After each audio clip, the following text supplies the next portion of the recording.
o aminareo anieny tompo.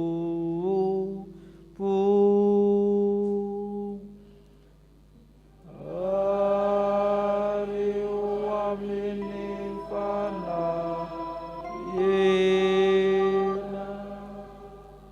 Alahady voalohany amin'ny advento, ny alahady efatra mialohan'ny krismasy, ahatsiarovana ny avian'i Kristy voalohany tany Betlehema, nefa koa iomanana amin'ny fiaviany fanondroany, any fiomanana zany, ny advento ny avian'ny teny hoe adventiste, zany hoe ny fiangonana rehetra dia adventiste daholo na tsy bezesta ary, dia advento zany a fiandrasana ny fiavian'i Kristy.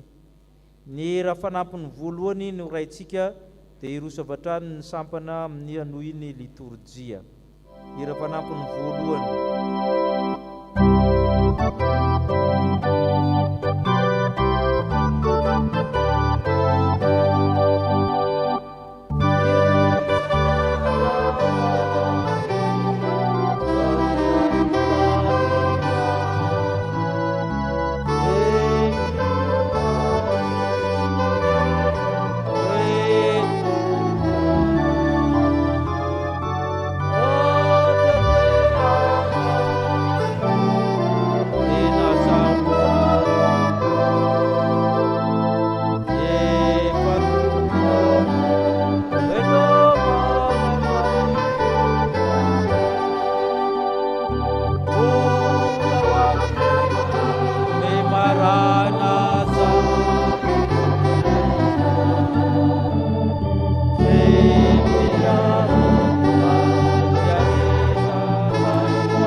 Ho fiderahantsika ny tompo dia andeha iarahantsika mamaky ny salamo toko fahaenina amby 70. Ary rehefa voavaky ny salamo dia ho vetesintsika ny hira FFPM 12, andiny voalohany, faharoa ary ny fahadimy. Salamo toko fahaenina amby 70.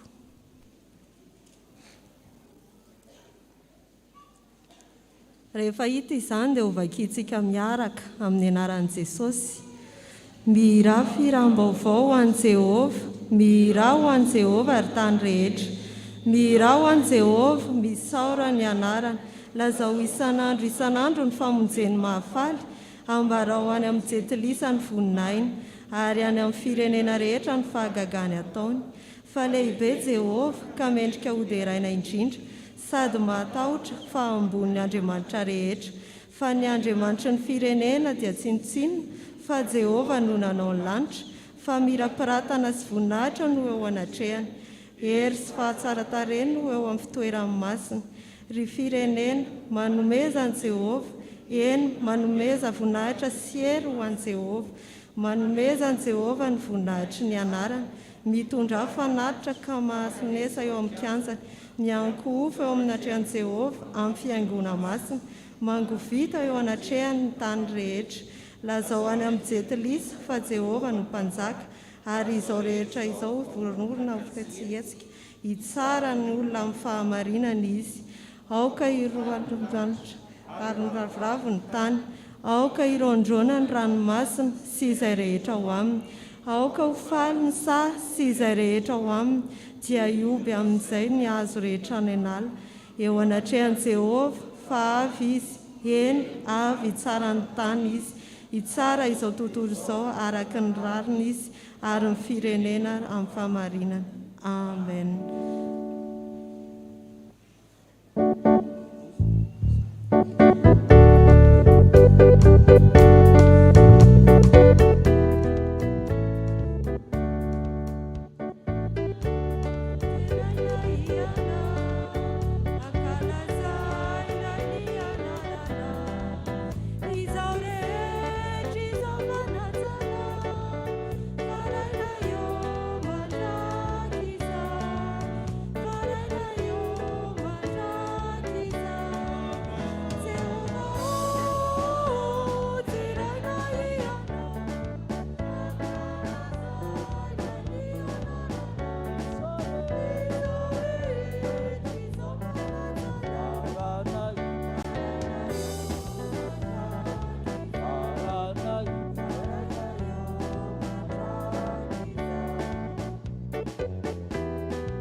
Ivavaka isika.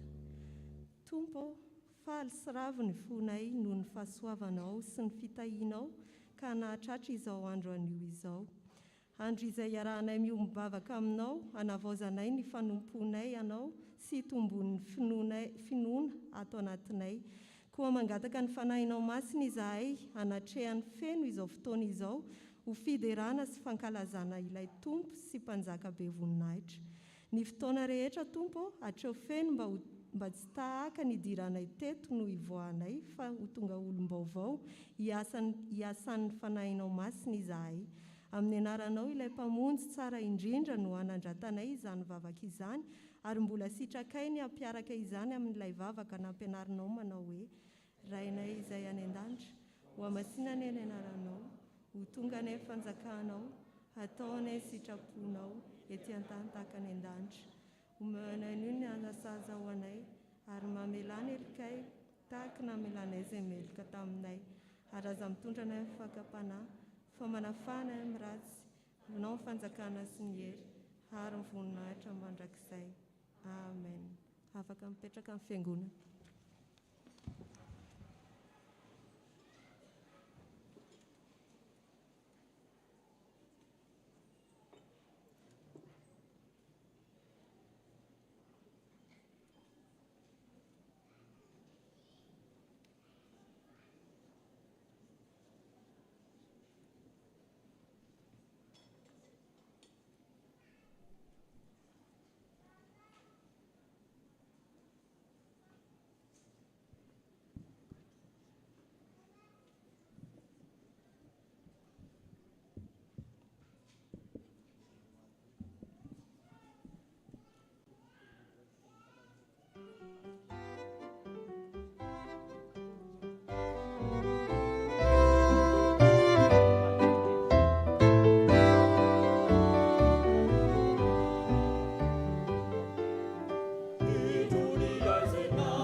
Sai felice ne wana, casa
afaka mamaky sy iain'ny teny soratra masina isika.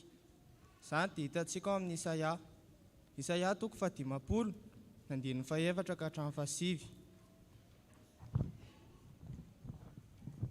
Isaia 50 andininy fahaefatra ka hatramin'ny fahasivy. Rehefa hita dia vakitsika amin'ny anaran'ny Tompo.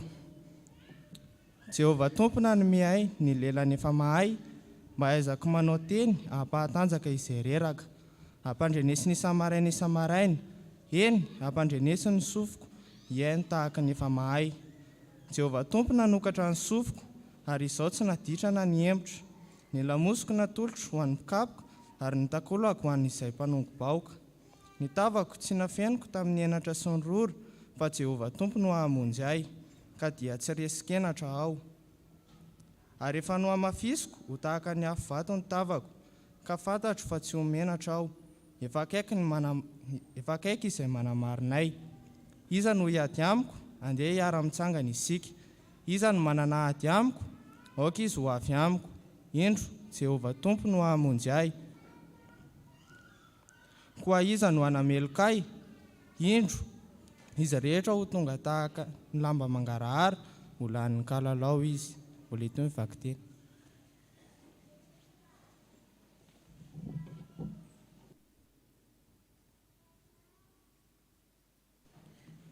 Mbola ho tohizantsika famakiana ny teny soratra masina.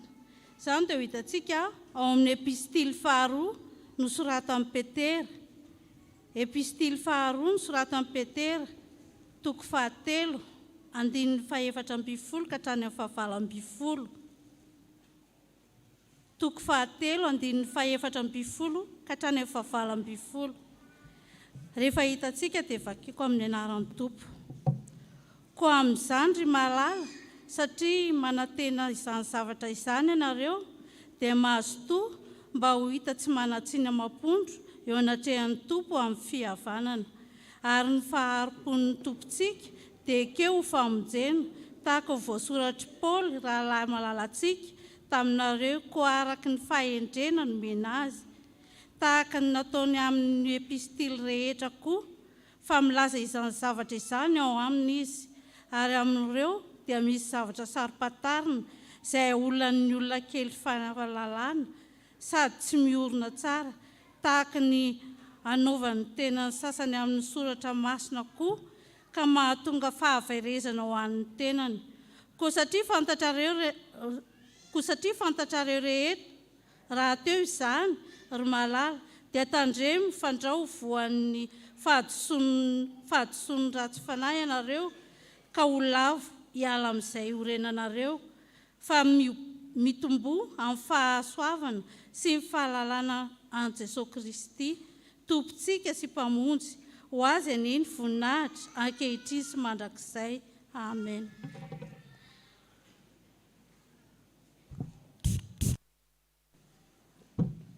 Ho tohizantsika amin'ny famakiana ny tenin'ny soratra masina. Izany dia hita ao amin'ny filazantsara araka ny Jaona, toko 1, andininy fahasivy hatramin'ny 7:10. Jaona, toko 1, andininy fahasivy hatramin'ny 7:10. Iara hitsangana isika hamaky izany. Amin'ny anaran'i Jesosy. Tao ny tena mazava izay mahazava ny olona rehetra tonga amin'izao tontolo izao. Teo amin'izao tontolo izao izy, ary izy no nanaovana izao tontolo izao. Nefa izao tontolo izao tsy nahalala azy. Tonga tany amin'ny azy izy, fa ny azy tsy nandray azy. Fa izay rehetra nandray azy, dia nomeny hery ho tonga zanak'Andriamanitra, dia izay mino ny anarany.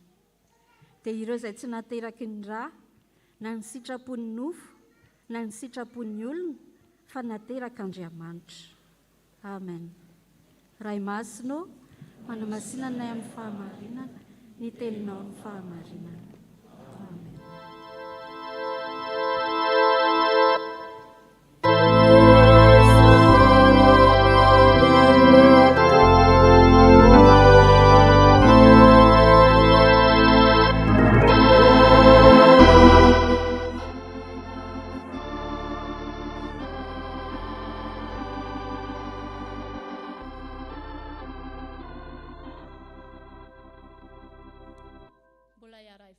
vakintsika ry Andriamanitra ray zanaka ary fainay masonao misaotranao izahay no mbola nanomezanao izao fotoana izao indray na fahanay nandinika ny teninao ary ny teninao tokoa tompo dia fanilo ny tongotray sy fanazavana ny lalanay ka raha hotoriana aminay izany dia mangataka ny fainainao masina izahay hanokatra ny vavan'ny mpanomponao sy hanendry ny lelany hanambara izany sitraponao izany aminay ny fonay izay mihainy koa tompo sokoafy mitanatana mba hidiran'izany teninao izany dia amin'ny anaranao Jesosy Kristy mavonjy hanaovanay izany vavaka izany sotra raha eo amen.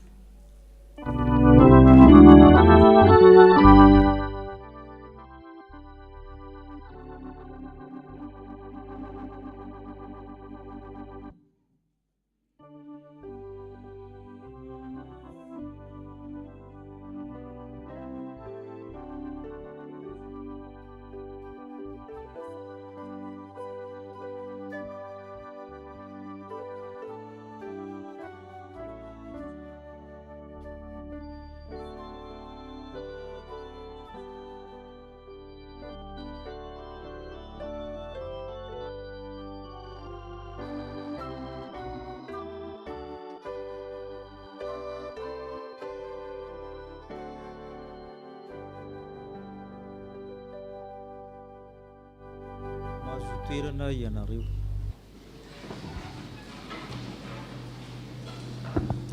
ho amintsika rehetra ny fahasoavana mba ny fiadanana amin'Andriamanitra raintsika sy Jesosy Kristy tompontsika. Filazantsara ny soratan'i Jaona.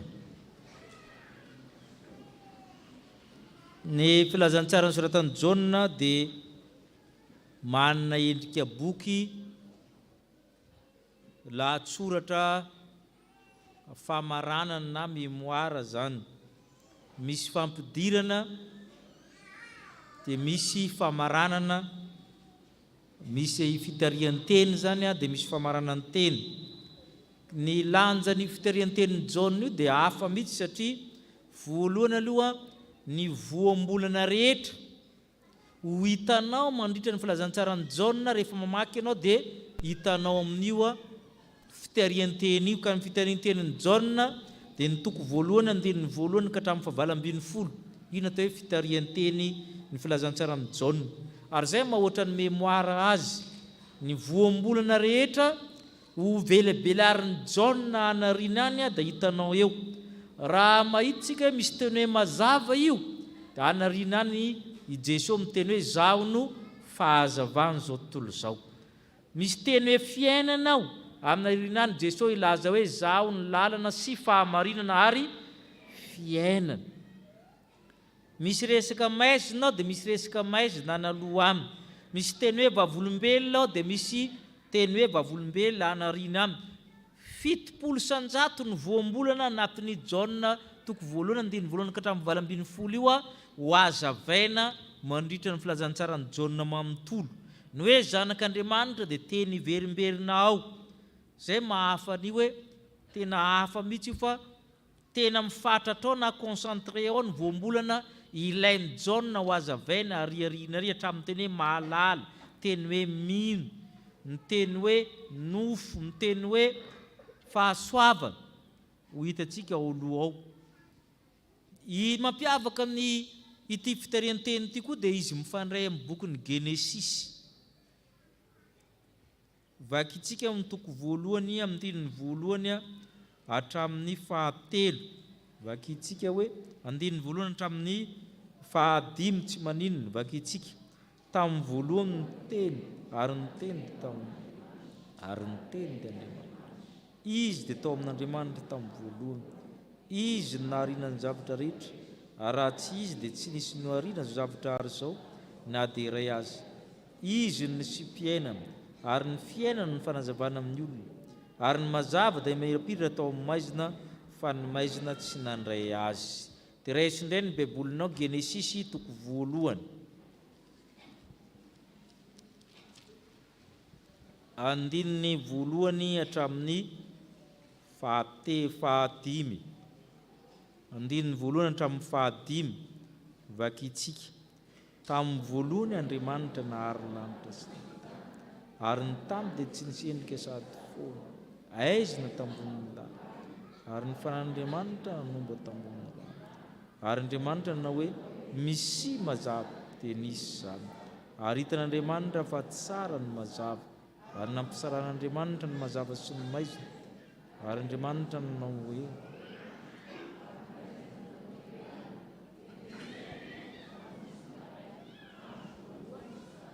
inavy nentintsika mivenontsika miverina ao voalohany aloha hoe tamin'ny voalohany dia ny teny dia tao amin'Andriamanitra, ary izay le teny Andriamanitra. Misy resaka fahariana ao, misy resaka mazava ao, misy resaka maizina ao. Izay no fampidirana ny filazantsarany Jaona.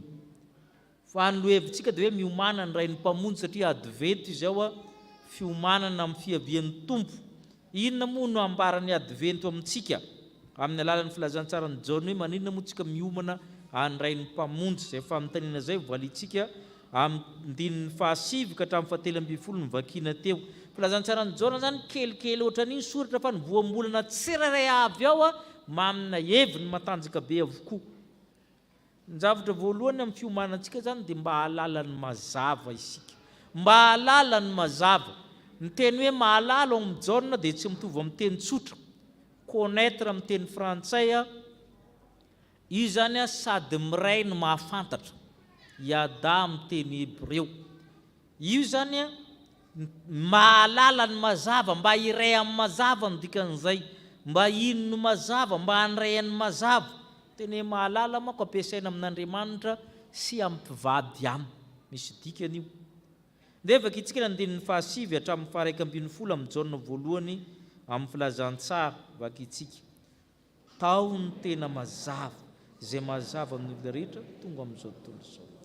Teo amin'izao tontolo izao izy, ary izy nanaovana izao tontolo izao. Nefa izao tontolo izao tsy nahalala azy. Tonga tany amin'ny azy izy, fa ny azy tsy nandray azy. Misy mazava ary amin'ny Genesisy. Jaona apôstôly koa ny rahan'Andriamanitra lazaina amin'ny 9 hoe tsy izy nefa no ilay mazava, zany hoe tsy Jaona, fa tonga vavolombelona mpanambara ny mazava, izany hoe i Jaona mpanao batisa dia poteau indicateur manondro hoe ary misy mazava. Fa misy ny tena mazava, satria misy mazava tsy izy, misy mazava fa kelikely aminy, misy mazava fosika hozy nareo, misy ny tena mazava, véritable lumière na the true light hozy ny teny anglisy. Satria ilay any amin'ny Genesisy mbola sary mitandindona ny fahazavana, fa eto tonga le tena mazava. Izy moa le tena mazava moa Jesosy Kristy le teny io. Fatatsika fa rehefa tonga ny mazava dia tonga ny fiainana ny fanazavana ny olona, ny vaitsika teo zany. Ny mazava no misy aloha amin'ny faharian'Andriamanitra, misy dikan'izay. Satria miainga amin'ny mazava i daholo na amin'ny angovo, ny energia na ny fiainana. Misy aloha ny mazava vao misy ny zava-mananaina. Satria fatatsika ny hoe atao hoe photosynthèse, phénomène chlorophyllienne, sinsis. Tsy maintsy misy aloha ny mazava, ary zay mahatonga Andriamanitra re Genesisy misy mazava dia nisy zany. Zay vao tafasaraka ny maizina sy ny mazava, fa mitamy dia foana sady tsy nisy endrika, aizina tambonin'ny lalina, ny fanan'Andriamanitra nanombona, l'esprit de Dieu plané au-dessus des eaux, dikan'izany. Tsisy petrahana. Rehefa tsy misy mazava dia mikorontana ny fiainana anaty sy ivela amin'ny olona. Tao ny tena mazava, izay tena mazava amin'ny olona rehetra, le mazava tena tonga amin'izao tontolo izao. Ary ny mazava koa dia manazava amin'ny olona rehetra ao amin'izao tontolo izao, zay ny misiony. Anazava amin'ny olona rehetra amin'izao tontolo izao, zay ny tanjony, zay ny iraka ampanaovina azy. Fa nahoana nefa le izy hozy izy mihitsy ny namoronana izao tontolo izao, le mazava. Nefa izao tontolo izao naninona? Tsy nahalala azy izao tontolo izao. Izy ny namoronana izao tontolo izao, tsy nahalala azy izao tontolo izao. Manahirana izy satria le ny foroniny ray tsy nahalala azy. Io tsy mba tahaka an'le namanay zay tany ivelany dia avy any Burkina Faso izy dia amin'le hôtely reny dia ianao ihany mametraka ny kôdin'le varavarana, nisy chiffre sy lettre zany ao, dia mba fanteny azy aho hoe aza mba be zesty atao lavabe ny kôdy fa sao dia adinonao dia zabadoza. dia mbola mokamoka ihany izy nataony lavabe. Ampitsony iny dia efa diny sady andao izy le tsy atery amin'le tompony hôtely afa manahira. Zay ary le tsy voako hoe ianao efa afrikanina mahantra mbola andeha memezy amin'ny olona. Zay ho le manahira na manamanao dia naterina ihany mba nanovo kely le kody fa manahira. Fa ity tsy zany fa le tompony kody mihitsy mampiditra kody tsy misokatra nefa le kody fantatra. Zay le toe-tsain'ny olombelona zay. Izy nanaovana an'izao tontolo izao zavatra namboarina io. Mieritrereto hoe manana fiara anao dia mandeha amin'ile télécommande rehefa potserinao tsy mety hisokatra izy dia eo anao ny raisiny eo. Ary zay le mampalahelo resa amin'izao nety hoe tonga tana miasa izy fa niasa sy nandray azy. Il est venu chez les chiens, ny anazy noariny namboarina tsy tafiditra ao.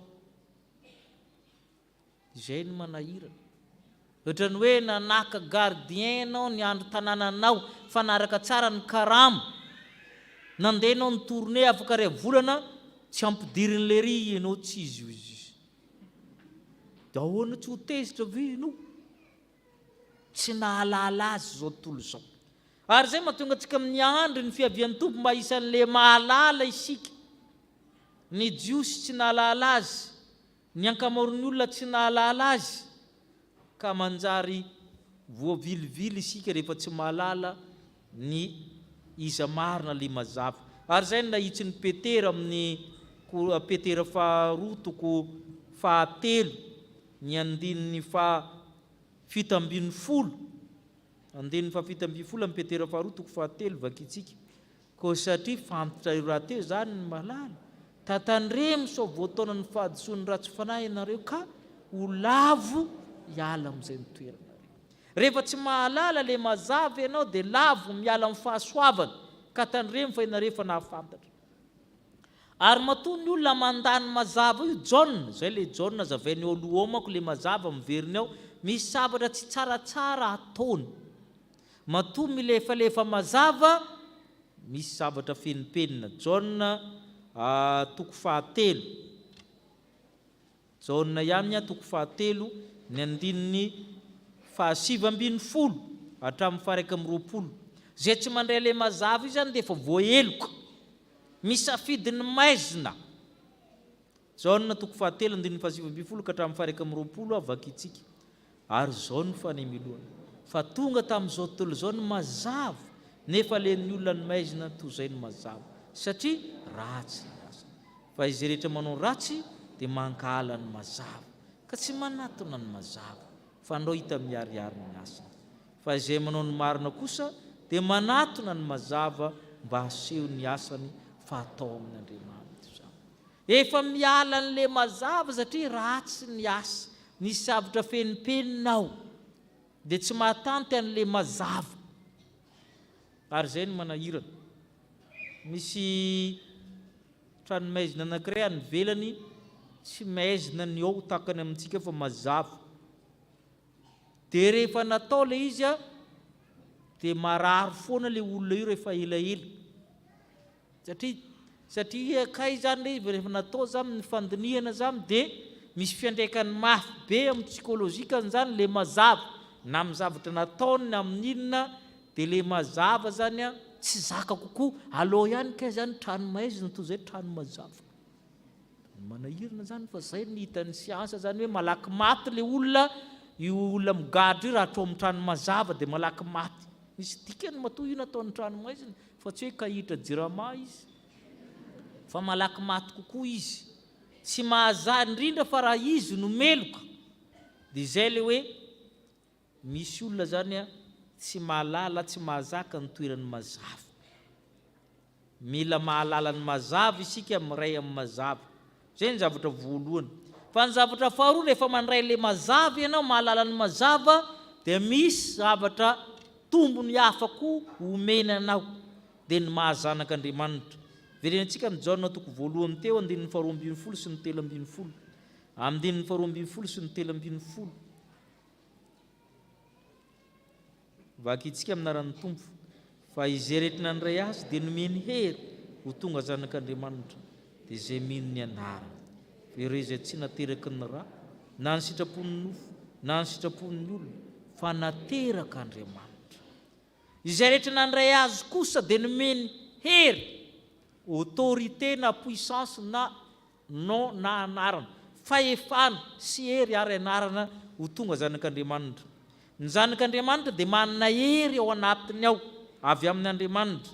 Ary io zany matetika tsy haintsika mampiasa n'io herin'Andriamanitra io. Adinitsika fa hainao ny herin'Andriamanitra hery hamakavakiana ny fiainana. Zay mahatonga anao arovan'Andriamanitra, zay mahatonga ny zanakao arovany. Tsy mandeha ho azy io fa misy hery mahazanak'Andriamanitra ao anatiny. Herin'le mazava, ianao dia findrahan'le mazava. Mandray ohatra tsika. Ny tany zany ny astra ho izy nareo dia mizara roa. Misy natao hoe kintana na étoile dia misy natao hoe planeta tsotra. Izy moa no mazava amin'ireo moraka izy. Le étoile no manome hazavana tahaka ny masoandro, fa le tany tsy mazava akory le volana, fa le taratry ny masoandro ihany ny aviliny mankaty amintsika dia ohatran'izy no mazava. Zay zany tsika zany lasa ohatran'ny mazava isika satria mandray an'le mazava. Zay no ohatra voalohany. Ny dia volana moa satellite ninona moa? Satellite ny tany. Fa mandray hazavana avy amin'ny masoandro izy dia mitifitra mankaty amintsika. Ohatra izay koa ianao rehefa tonga zanak'Andriamanitra. Ny ohatra faharoa ny amin'ny loko tero de couleur ho izy nareo. Ny loko ranomarina dia tsy tena misy, fa ny taratry ny masoandro rehefa miantefa amin'ny zavatra anankiray dia miditra any amin'ny masonao. Tsy zay le izy. Dia le masonao mamaky hoe fotsy io, ny masonao mamaky hoe maitso io. Rehefa tsy anananao ny famakiana azy amin'ny masonao dia tsy mahita loko mihitsy ianao. Ina moa fiantsoana le olona tsy mahita loko tsara moa? Joe Dalton moa sa Avril sa iza moa? Ina moa fiantso azy teo moa? Dalton. Tsy mahita loko tsara izy zany satria tsy ampy ny fandraisan'ny masony amin'iny. Ny masonao zany mandoko an'io, fa le zavatra io zany manome taratra fotsiny. Ohatra izay koa zany tsika zany rehefa mandray le mazava tonga zanak'Andriamanitra dia manana hery izy. Tsy nateraky ny raha tsony, zany hoe tsy vongan-draha itsony ianao. Amin'ny voalohany manko tsika vongan-draha daholo. Zay efa narary vehivavy, narary afa-jaza tsy nala zaza dia malala hoe vongan-drano mivokora mbola kelikely io. Tsy izay fotsiny ianao na antsonjalahana vatra hoe tavony misy masony fotsiny. Tsy izay fotsiny ianao. Tsy sitrapony nofo koa ianao na ADN ny olombelona fotsiny ianao mandehandeha. Na moa ny dikany ADN koa moa? Désoxyribonucléique acide. Tsy mariky ny nofon'olombelona fotsiny ianao fa manana ADN avy any amin'Andriamanitra. Tsy sitrapon'ny olona hoe ndeha siketsanay teraka. Tsy izay fotsiny tsony rehefa tonga zanak'Andriamanitra amin'ny olona. Dia rehefa le bebe l'équipe de jirena ny sexe hoe lasa avavy dia mioma. Tsy izay tsony raha hatreo ihany ianao dia tsy zanak'Andriamanitra. Fa ny zanak'Andriamanitra moatra noho izany. Ny zanak'Andriamanitra koa rehefa naterak'Andriamanitra dia moatra ny siansa rehetra. Satria ny olona manko tombana ny mpanao siansa, ny psychanalyste zany na ny psychologue zany, manombana hoe tahaka izany atao hoe behaviorisme. Ohatra izay ny tranga hoe rehefa izay ty olona ity. Fa ny tena zanak'Andriamanitra zany tsy voakajy amin'izany, satria rehefa tsy voakajinao Andriamanitra tsy voakajinao koa ny zanany. Raha ny olona miteny io ranona io dia angalitra an'io dia mangalitra ianao dia tsy zanak'Andriamanitra ianao. Ianona zao anondrana hozy izy dia manondrana ianao, tsy izy koa ianao, satria voakajy ny olona, voarefy ny olona ny zavatra ataonao. Tsy miova tsony, zay le hoe flat amin'ny teny anglisy fisaka. Tsy miova tsony ianao dia eo. Fa ny zanak'Andriamanitra afaka moatra ny zavatra rehetra satria zanak'Andriamanitra izy. Manana hery tonga zanak'Andriamanitra izy. Raha voakajy ny olona daholo ny zavatra ataonao sy ny fihetsika tsy zanak'Andriamanitra ianao. Ny zanak'Andriamanitra dia moatra izay eritreretin'ny olona ny atao. Tahaka amin'ny rivotra hozy izy sy ny rano, tsy voafehinao zany zanak'Andriamanitra zany. Ary zay le zanak'Andriamanitra zay. ary zay no tena resana amin'ny Seha toko 15 nivakina teo. Jehovah tompony nanome any lelany efa mahay, fahaizana zany omeny anao, ahaizako manao teny mampatanjaka ny reraka,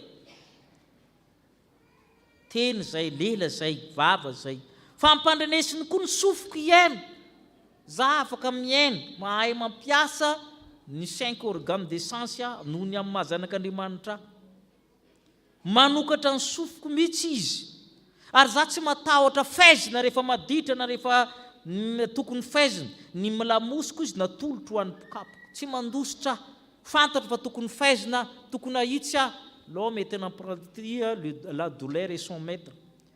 Rehefa ahitsy dia manaiky ahitsy, ny tavako tsy nafeniko izy satria Andriamanitra ny mamonjy ahy, ataoko mafy izy ny tavako hanandrina ny olona rehetra niza mahita za tsy matahotra, ninona fijerinao ahy za tsy matahotra, ninona fijerinao ny tavako na zay rehetra amin'ny endriko hoe za tsy matahotra.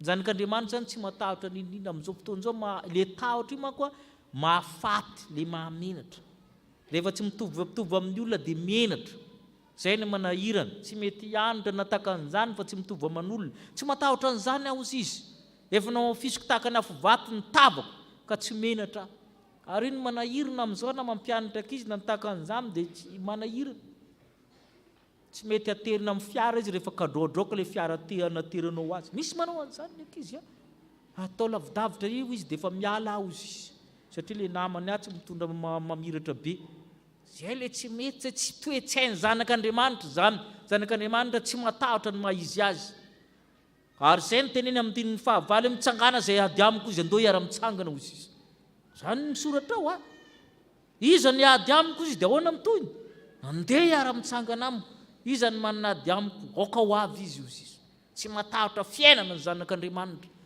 naiza satria fa manana an'le mazava izy, tsy miforotra amin'izy izy satria manana an'le mazava izy, Andriamanitra ihany ny firetan'ny lohalika, ary zay ny tian'Andriamanitra ho anao amin'izao andrakehitriny izao. Tandremo anefa fa raha misy ny tena mazava, misy ny mazava fosika, raha misy koa ny tena zanak'Andriamanitra, misy koa ny zanaky ny devoly. Jaona toko 9, zay lazaiko hoe fampidirana ny Jaona dia miverina foana ao aloha ao, misy tsy izy koa izy le izy misy tsy tena zanak'Andriamanitra koa ny sasany, ny jiosy manko mizeste hoe zay dia zanak'Andriamanitra, dia jereo tsara ny namaliny Jesosy azy. Jaona toko 9 andininy 270 hatramin'ny 770. Jaona toko 9 andininy 270 hatramin'ny 770 vakitsika. Ho Jesosy taminy, raha Andriamanitra ny rainareo dia ho tia ahy ianareo, satria avy amin'Andriamanitra no vahako sy nankanesoko aty. Izaho tsy tonga ho ahy, fa izy naniraka ahy. Nahoana ny tsy azonareo ny teniko, satria tsy mahay mihay miteniko ianareo. Fa ianareo dia avy amin'ny devoly rainareo, ka zay sitraky ny rainareo ihany no tianareo atao. Izy dia mpamono olona hatramin'ny tany, ary tsy mitoetra tamin'ny maro, ary tsy misy marina ho anahy. Ary raha mandainga izy dia ny azo ny lazaina, satria mpandainga izy sady rain'lainga, ary satria nilaza marina dia tsy hononareo, izy aminareo no mampiseho aho nanota. Raha ny marina ny lazaiko, nahoana ianareo ny tsy mino ahy?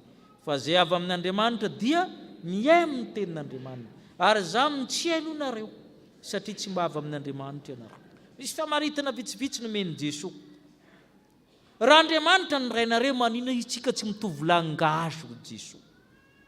Taizanareo mity zanak'olona ka ny ray miteny comoriana, ny ray miteny polonais, ny ray miteny japonais, ao an-trano voaterika zareo dia samy manana ny fiteniny. Misy ve zany? Fa manona tsy mety mitovy ny longueur d'onde-tsika ho Jesosy. Raha avy amin'Andriamanitra ianareo, za koa avy amin'Andriamanitra. Fa tsy misy ganagana manao fena kisoa akoriny. Nefa za amin'ny zava-misy, tsy azonareo ny teniko izy, fa sao dia langage hafa ny anareo, langue de diable. Ina moa langage ny devoly moa?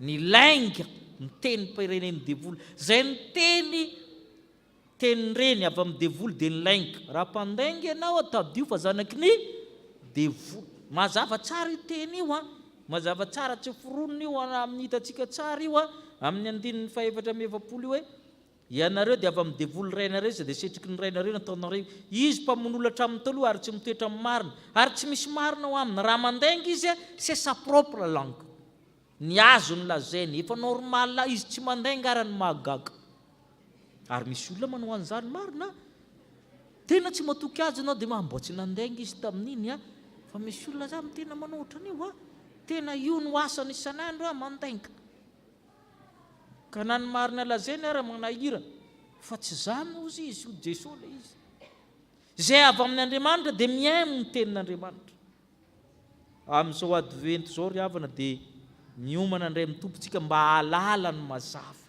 mila miaina le mazava mandray le mazava tsika dia mahazo hery ho tonga zanak'Andriamanitra etsika makivaky ny fiainana ka andresy amin'ny zavatra rehetra ianao satria manana n'le hery ao anatinao ho an'Andriamanitra rery ny voninahitra amen.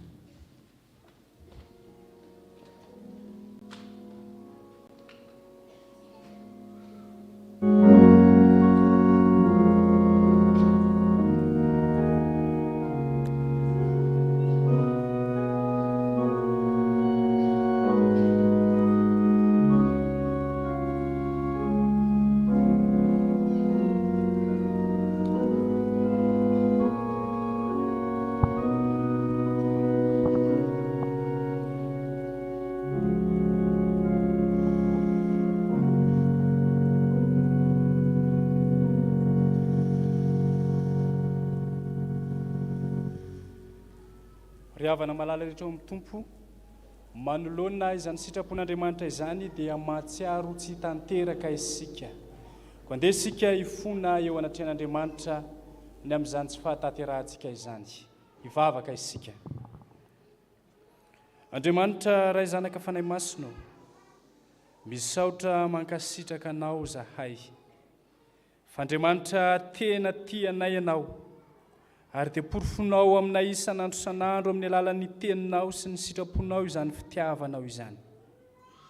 Tamin'ity androany ity Andriamanitra dia misaotranao zahay fanambaranao taminay indray ary dia nitao aminao indray zahay mba hiomana ny amin'ny fiavianao ilay mpamonjinay mba tonga nay alalan'ny mazava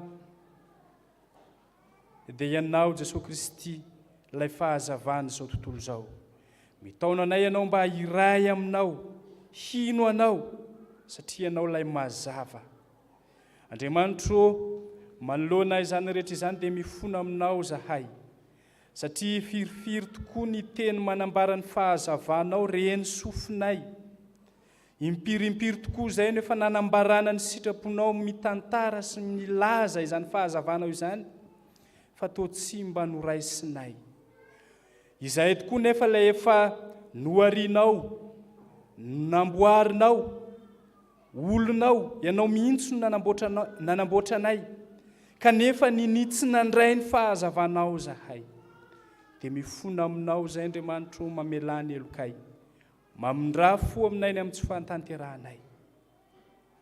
Andriamanitra tomporana izay an-danitro, mitaona anao ihany koa ianao mba atonga anay ho zanakao Andriamanitra, anana hery sy fahefana avy aminao Andriamanitra, ary efa omenao anay izany. Indrisany efa ry tompo Andriamanitra eo fa tsy mba nandeha araka ny mahazanakao anay zahay, tsy mba nandeha tamin'ny lalana mahazanak'Andriamanitra izahay, fa nandeha tamin'ny fisainan'ny fonay izay tsy araka ny sitraponao Andriamanitra. Mamelany elokay tompo, mamindra fo aminay. Nambaranao mazava tsara taminay fa manana fahefana, manana hery, mitavy ny fahazavanao ny zanakao. Kanefa izay Andriamanitra ilay mitonona ho zanakao matetika dia kanosa tsy mijoro amin'ny fahamarinana akory aza. Dia mamelany elokay tompo, mamindra fo aminay. Fa tsy ny ainanay ny mahazanaka ao anay. Dia mino somatoky izay Andriamanitra fa amin'izao sisa izao kosa dia hitarika anay ianao amin'ny alalan'ny fanahy masina ka dia sa hijoro izay fa zanak'Andriamanitra ka na inona zavatra miseho eo amin'ny fiainanay dia ho ao am-ponay mandrakariva fa ianao ilay efa nanome hery ho anay, ary ny fahazavanao no manjaka ao anatinay, ka handresy ny fahalovana, handresy ny tsy fahamarinana rehetra izay misy eto amin'izao tontolo izao zahay, satria zanaka ao Andriamanitra izahay. Dia mino sy matoky izay fahitarika anay ianao. Fa eto koa izay Andriamanitra no mifona aminao, ny amin'ny fahotana maro izay vitanay teo anatrehanao, na tamin'ny fiteninay, indraindray matetika mihitsy azy izay no mandangy eo anatrehanao, dia mifona aminao izay Tompo, mamelany elokay. Ifonanay eto anatrehanao Andriamanitra ny fisainanay, izay mieritreritra ratsy mandrakariva, mamelany elokay, mamindra fo aminay. Tompo Andriamanitra io, mino sy matoky zahay, fa Andriamanitra fitiavana ianao ary izany indrindra no nanirahanao an Jesosy Kristy Tompo mba ho tonga eto amin'izao tontolo izao, hanafaka anay amin'ny tsy fahatanterahanay, koa dia mandohalika eto am-pototry ny azo fijalianao izay Jesosy Tompo, mamelany elokay, mamindra fo aminay, ry mpamonjinay io, ray malalanay ianao, mifona aminao zahay zanakao, mitalao Tompo, fa diso taminao zahay, mangataka ny famelan-keloka sy ny famindrapo avy aminao, amin'ny anaran'i Jesosy Kristy. Amen. Thank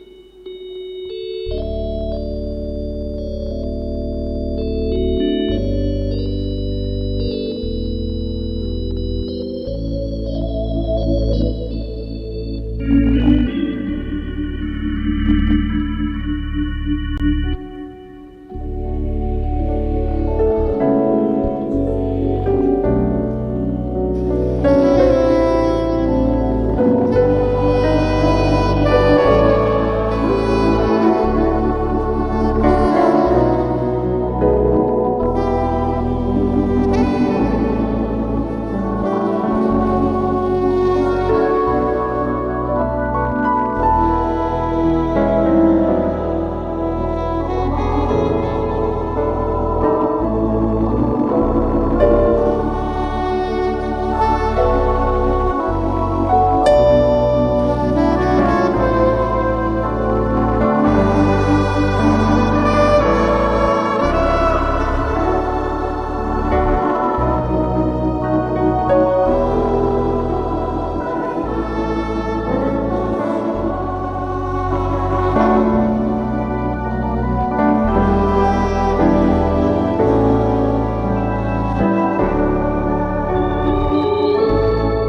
Isangana andreny somafaly fa mafafahotatsika ny tompo. Ony soratra masina. Fa toy izao ny tiavan'Andriamanitra an'izao tontolo izao. Nomeny ny zanana tokony mba tsy ho very izay rehetra mino azy fahanana fiainana mandrakizay. Fa Andriamanitra tsy naniraka ny zanaka ho amin'izao tontolo izao, hanameloka izao tontolo izao, fa mba hamonjy izao tontolo izao.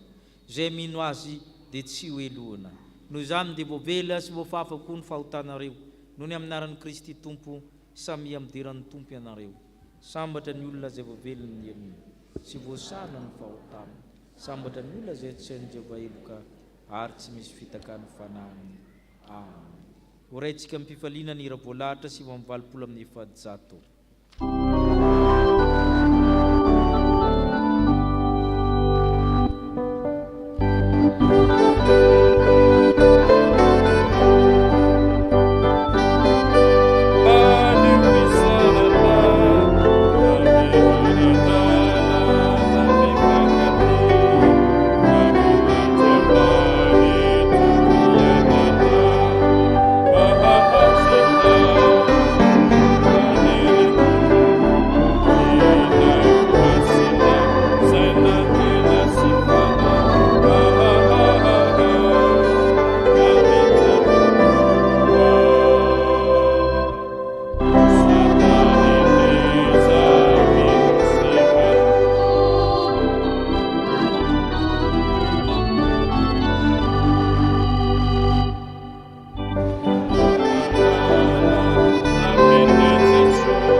Vavaka isika.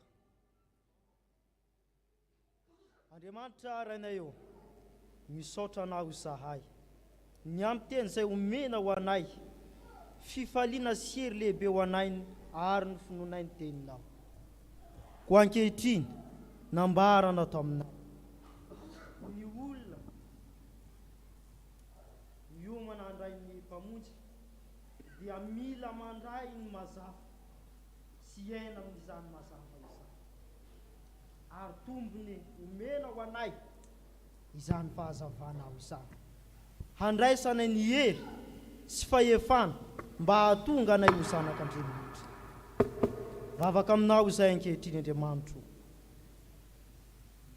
Ho an'ireo izahay tompona andraikitra ny amin'ity fiangonana ity, izay tarihin'ny mpitandrina, ny filohan'ny fiangonana, ny birao, ny diakona, ny sampana rehetra velona ato anatin'ity fiangonana ity. Ome fahazavan-tsaina sy fahendrena ary fahatahorana anao Andriamanitra izy ireo. Andriamanitra, ka ianao no hanapaka sy hitondra ny fiainana. Ry Andriamanitra rainay eo, taio izy ireo mba hitondra ity fiangonana izay misy anay ity, ny amin'ny itsim-po sy fahamarinana, ary mivavaka aminao izahay. Ho an'ireo kristianina tsirairay mba hanana fo mahay matahotra anao Andriamanitra, mivavaka aminao izahay. Ho an'ireo izay asa mandraratsy, izay miasa amandraratsy tsirairay ato amin'ity fiangonana ity, mba hanana fitondran-tena matahotra anao Andriamanitra, mba hahatonga ny fiadanany vahoaka. Da io ny mpitondra tsirairay, ny eo amin'ny tafika, ny eo amin'ny mpitsara sy ny fitsarana, ary ho an'ny mpampianatra sy ny fampianarana, ho an'ny mpitsabo sy ny fitsaboana, eny ho an'izay rehetra ato amin'ny fiainam-pirenenanay, ampitombosi ampaniry ianao ny amin'ny filaminana ny fiainan'ny fiangonana tsirairay avy. da io ny kristianina tsirairay avy atahotra anao Andriamanitra. Vavaka aminao koa izay ho an'ireo mpamboly, mpanao asan-tanana, ary ho an'ireo mpanao asa saina, iny ho an'ireo izay tsy voatanisanay, dia samby ahatsara ny fiantsonao ny amin'ny asa izay atao, mba hanana toe-panahy kristiana. Vavaka aminao izay ankehitriny ho Andriamanitra, ho an'ny fiangonanay eto amin'ity nosy izay misy anay ity, nosy malala anay ity, mba ho fenoany herinao mandrakariva ny mpitondra ary ny entina, hijoro vavolombelona ka ho fanasy ny tany sy fahazafany firenena. Ataovy matahotra anao ny olona tsirairay avy, mba hahatonga ny fiadanana ho amin'ity taninay ity. Izany vavaka izany Andriamanitra, ataony amin'ny anaran'i Jesosy Kristy, ilay tomponay sy mpamonjy anay. Amen. Ry havana malala, andeha hanambara ny finoantsika isika eo anatrehan'Andriamanitra. Ny fanekim-pinoana apôstôliky no andeha horedonitsika, izay manao hoe mino an'Andriamanitra ray tsy toko anao lanitra sy ny tany aho, ary mino an'i Jesosy Kristy zanalahy tokana tompontsika, izay nitorotoroana tamin'ny fanahy masina, nateraky Maria Virginie, nitsara napaka Ponto Pilato, bona tamin'ny hazo fijaliana, matika nalevina, nidina tany amin'ny fiainantsika, nitsangana tamin'ny maty tamin'ny andro fahatelo, niakatra ho any an-danitra, petraka eo ankavanan'Andriamanitra ray tsy toko, avy any avy tsara ny velona sy ny maty, mino ny fanahy masina aho, fiangonana masina manerana izao tontolo izao, fiombonan'ny olona masina, famelan-keloka, fitsanganan'ny tena amin'ny maty, ary ny fiainana mandrakizay. Amen. Mipetraka ny fiangonana.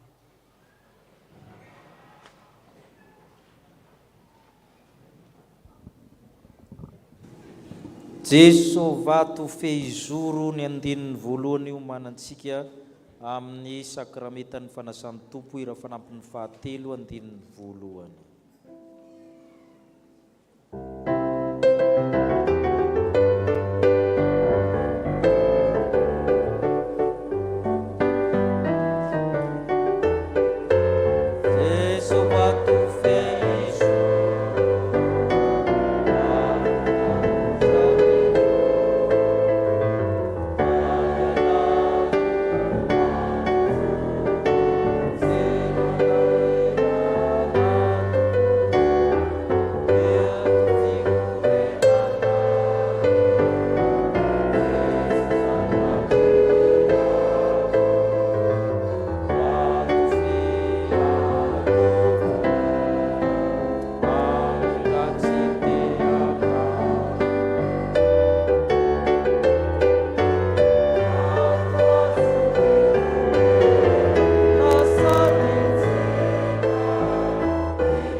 Naina mangano hany tahaka ny vato kristaly nivoaka avy teny seza fiandanan'Andriamanitra sy ny zanak'ondry teo fovoany lalambeny, ary teny andaminy roa amin'ny ony nisy azo naina mamovo 12 samihafa ary mamoa isam-bolana, ary ny raviny azo dia fanasitranana ho an'ny firenena maha, ary tsisy ozona intsony eo fa ny seza fiandanan'Andriamanitra sy ny zanak'olona eo aminy. Anompo azy ireo, ahita mitavany ireo, ary ny anarany dia voasoratra amin'ny androny. Tsy misy alina eo, tsy mila fahazavan'ny jiro eo, tsy mila fahazavan'ny masoandro eo, fa mitompo Andriamanitra no nazava azy mandrakizay ka hanjaka aminy. Amen. Velatra molona antsika izao fanasana masina izao, izay mampiditra antsika amin'ny firaisana amin'ny Kristy, ho any amin'izay mitoerana misy mazava izany, koa asandrato amin'ny tompo ny fonareo. Mety tsy mahavonjy ary tokony natany tompony misaotra anao ny amin'izao adventy zao, satria ankalazaina ny Kristy le tonga nofo tety aminay manomboka amin'ny fihinanany ombony Betlehema ka hatramin'ny fasan'i Josefa avy any Arimatia. Feny fiderana azy nandanitra ny amin'ny anjely tsy omby alina alina ny mpaminany sy ny apôstôly ny martiora ireo olom-boavitra efa sambatra naminao. Koa mianta izay tompo na mbola ety ambony tany aza mba azo isantitra sy ankalaza ioby ka hanao hoe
Orenetsika ny teny fanorenana zao sakramenta masina izao. Fa Jesosy tompo tamin'ny alininy izay namadiana azy dia nandray ny mofo, ary rehefa nisaotra izy dia novakiny ka hoy izy, raiso hano, ity no tenako izay omena ho anareo, izao no ataovo fahatsiarovanahy. Araka izany koa ny kapoaka rehefa nihina dia hoy izy, misotro amin'ity ianareo rehetra fa ity no rako dia mifanekena vaovao izay alatsaka ho an'ny rehetra ho famelan-kely. Izao no atao fahatsiarovanahy na ho vinanahovinany misotro ianareo. Fa na vinanahovinany ireo no mihinana itony mofo itony sy misotro amin'ny kapoaka dia manambara ilay fahafatesan'ny tompo ianareo mandra-piaviny. Amen. Hivavaka isika. Ry tompo ray anan-danitro indreto izay manao ny fahatsiarovana nahatongavan'izao anao koa olona. Ny fijaliany ny fahafatesany ny fitsanganany ny fitoerany tao amin'ny maty ary niakatra nan-danitra izy rehefa nitsangana mifona ho anay ny kavanin'Andriamanitra. Eny izao adventy izao koa dia miandry sy mitalo amin'ny firenena izahay koa mba fenony voninahitra ao ny fanatim-pisaoranay raha io. Ta io tanteraka sakramenta masina endry Kristy le tokana Kristy le tanteraka Kristy le natena indray mandeha monjy ho anay toy amin'ny fijaliana le Kristy andray anay indray ka ho avy amin'ny andro farany. Ry tompo ray anan-danitro mba hiasa aminay ny fanahy masina, ny fanahy mahary mamelona manamasina manomena ny zava-tsoa rehetra mba hahatonga anay ho zanaky ny mazava. Koa mianta aminao zay ry fanahy masina mba hahatsarovanay ho tafaray marina tokoa amin'ny mofo amandrany Kristy dia hamasino ny mofo manambara amin'ny tenan'ny Kristy, hamasino toraka izany ny divay manambarandrany Kristy. Fa nao Andriamanitra kosa tanteraka ny teny zanako malalanao satria amin'ny alalan'ny Kristy sy miaraka amin'ny Kristy aro aminao Andriamanitra tsy tokoa mba mifiraisina amin'ny fanahy masina ny laza sy ny voninahitra rehetra mandrakizay. Amen.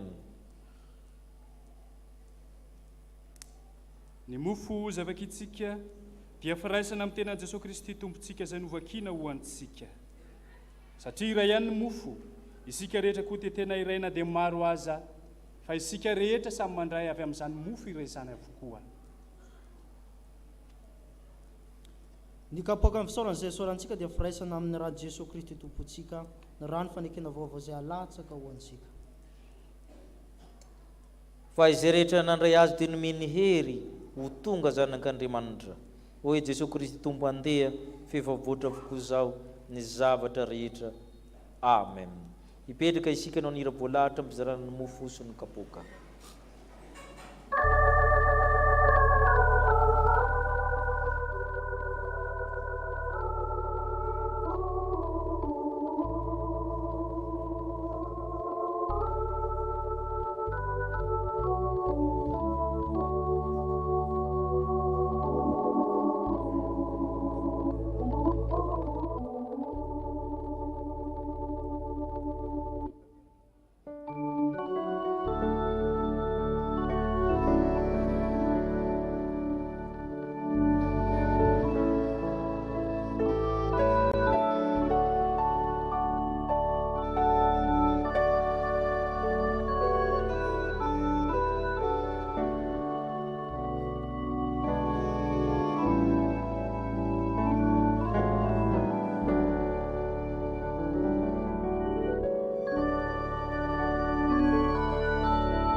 zany ka zareo amin'ireo zanaky ny mazava fa nomeny hery ho tonga zanak'Andriamanitra izy ireo.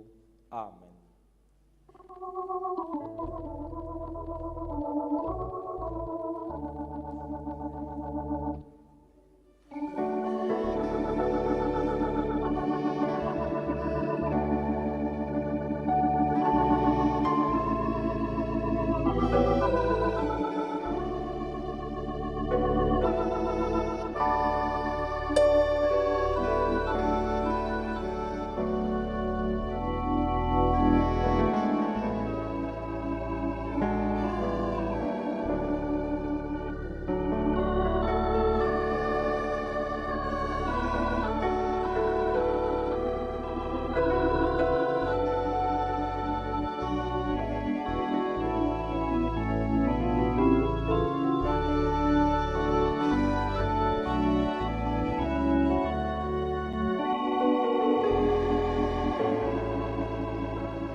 ka isika iomopo amin'ny fanetretena manao hoe tompo. Tsy mendrika tao hoe zanakao. Tompo tsy mendrika lavitra. Tompo tsy mendrika itsipina sombontsombono latsaka avy amin'ny latabatroakotra. Kanefa ho ianao hoe izay manatona sy mba ho lavaka mihitsy. Ireo zava-masina roso mba hohanina.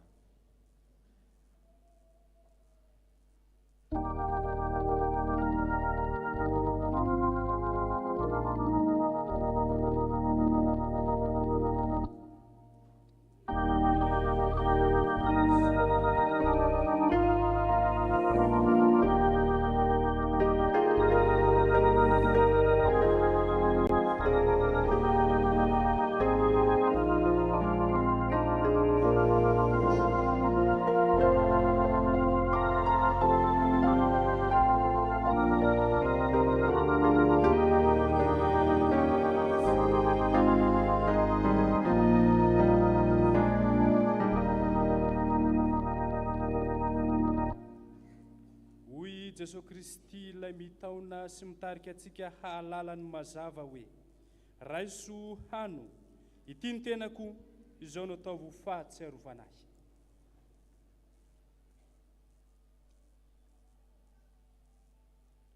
Tsaroanay ny dianao, ny rà sy ny fijalianao.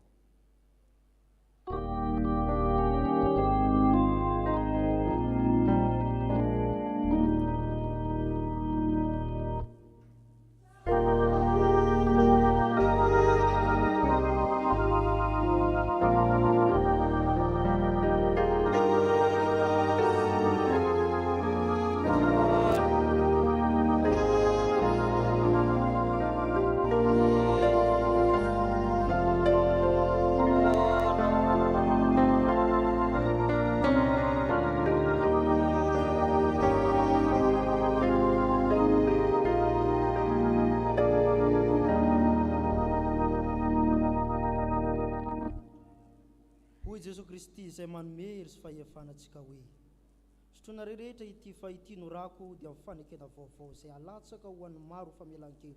Izao no atao fahatsarovana na ho fihinanao vinany misotro ianareo.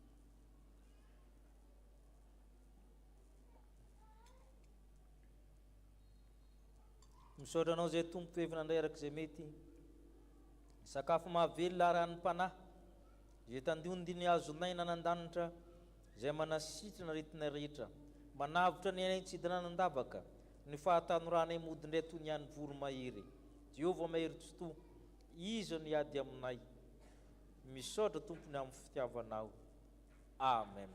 O eny apôstôly masina, koa satria manana ireo teny fikasana ireo isika ary mahalala, daoka isika nadio ny tenantsika ho afaka amin'ny fahalotona rehetra na amin'ny nofo na amin'ny fanahy, mba hantanteraka ny fahamasinana amin'ny fahatahorana an'Andriamanitra. Amen. Ipetraka amin'ny fifaliana isika no ndraky pisaorina amin'ny hira fa 3:7.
iroso amin'ny vaovaon'ny fiangonana isika.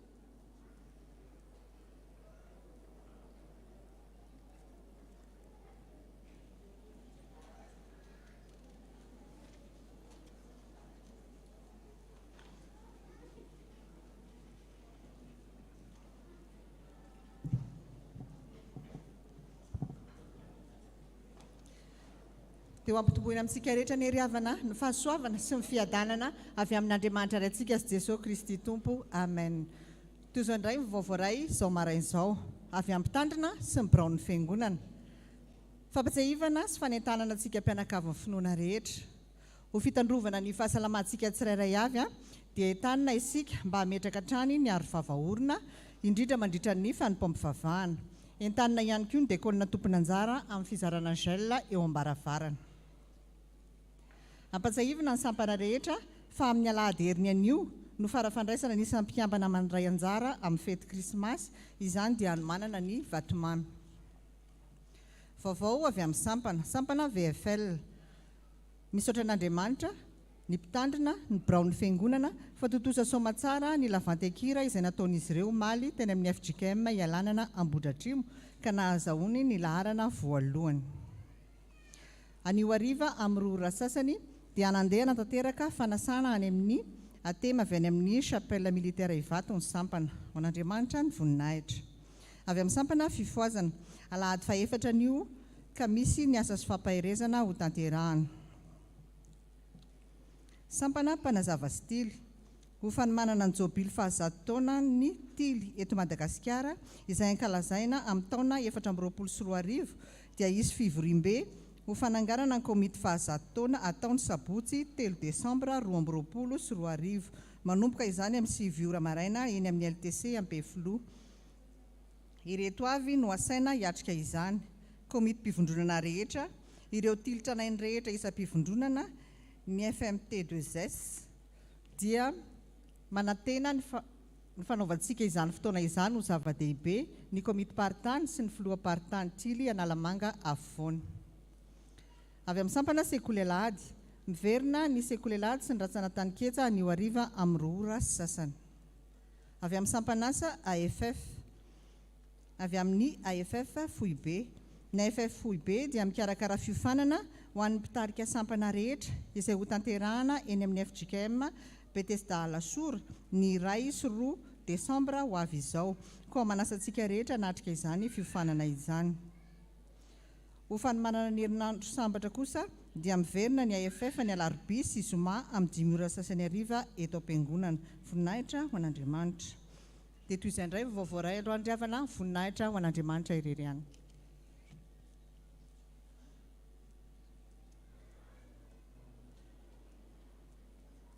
Liana ho antsika ny anolorana ny sakramentan'ny batisa ny zazakely Herimanga Andriamanjato Dore Seya zanaky Herimanga Mamy Jeremisy Andriamanjato Antriniana Faniry.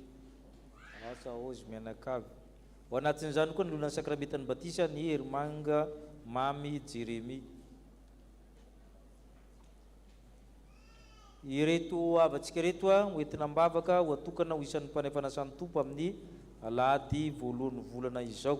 Hiakatra ty avatrany izy ireo Rakotondraina Tsiray sy Rolio Dilamina, Herimanga Mamy, Rasamy Arivonjy Tolotra ny Avo Nartina, Andriarimanina ny Aina Finaritra, Rasamy Arivonjy Lahatra ny Avo Tina.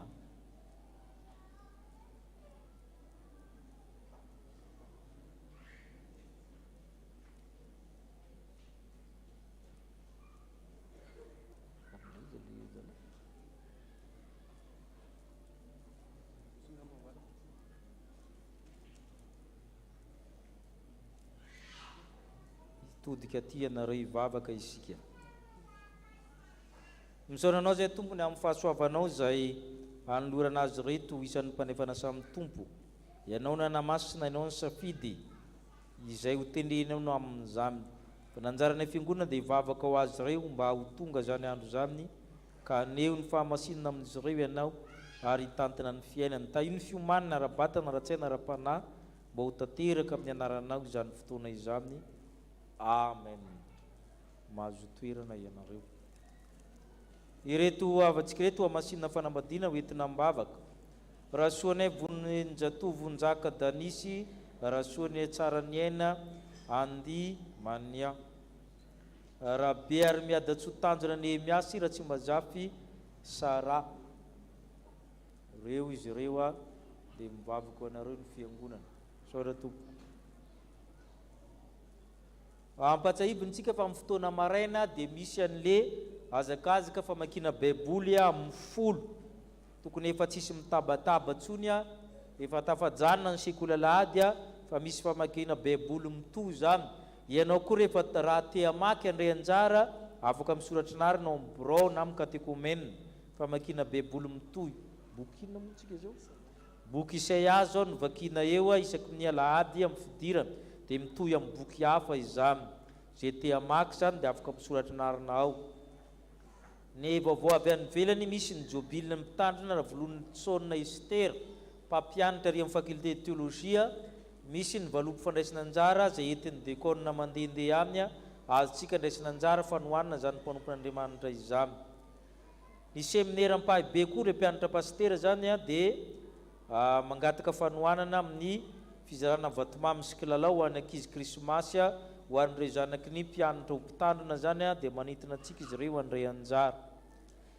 ny chapelle militaire manjakandrina koa dia manintona antsika malala-tanana mba hanolotra baiboly a anokanina ny katekomena any amin'izareo satria mbola vitsy dia vitsy ny manana baiboly ka misy katekomena misy 12 a kasain'izareo atokana zany dia afaka manolotra baiboly zany tsika ho an'izy ireo misy ny asa fampiresana ho ren'ny fotoana zay tanterahany sampona fifoazana asaina isika amin'izany iroso amin'ny rakitra isika eo ny sampona tompona anjara ny koral eo koa ny dekona hitarika atsika amin'izany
raitsika nira mialoha sy aoriany tsodrano.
Tanteran'Andriamanitra aminao zao tsodrano zao.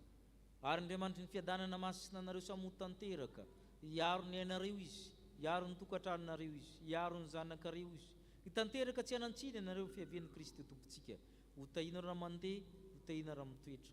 Elatry ny akarinareo tahaka ny voromahery, andehanareo tsy ho sasatra, hiazakazaka nareo tsy ho reraka. Ka ny fahasoavan'i Jesu Kristy, ny fitiavan'Andriamanitra ray, fampiraisana amin'ny fanamasina hitantana nareo, naiza naiza lehanareo. Amen.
fa mitomboa amin'ny fahasoavana sy ny fahalalan'i Jesosy Kristy mpamonjy atsika.